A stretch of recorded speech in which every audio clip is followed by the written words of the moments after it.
I think that technology can improve public safety by eliminating risk. My name is Taylor Kirby. I'm with Triangle UAS and I'm the CEO and founder. We've noticed a problem with real-time data streaming from drone systems. So drones are becoming really popular in the public safety arena with police departments, fire departments, and emergency management. But currently it's very difficult to use that data in real time. We decided that we were going to address the problem. We've developed an application as well as some hardware that allows public safety responders to stream that data back in real time and provide analytics.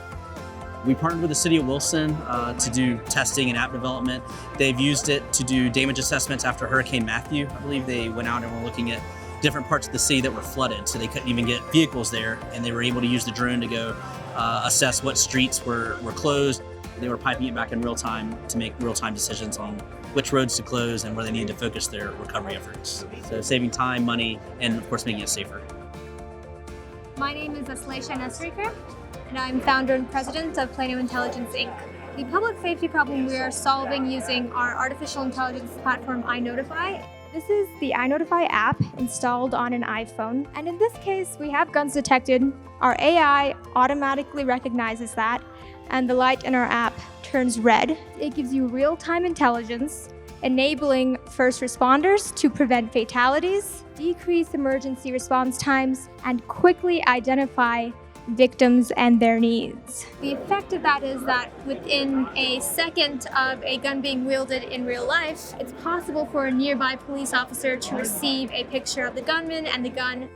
We're talking with people from actually all around the nation. Washington, D.C. who's interested. We're also talking to schools local to my area in Texas.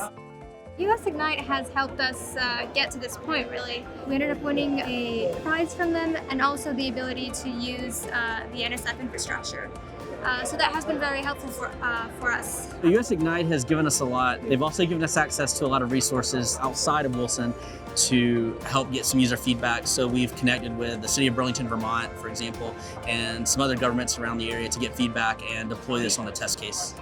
We're always innovating. We're looking at how we can develop more applications, more hardware to just improve the smart city communities, the IoT, and sky's the limit.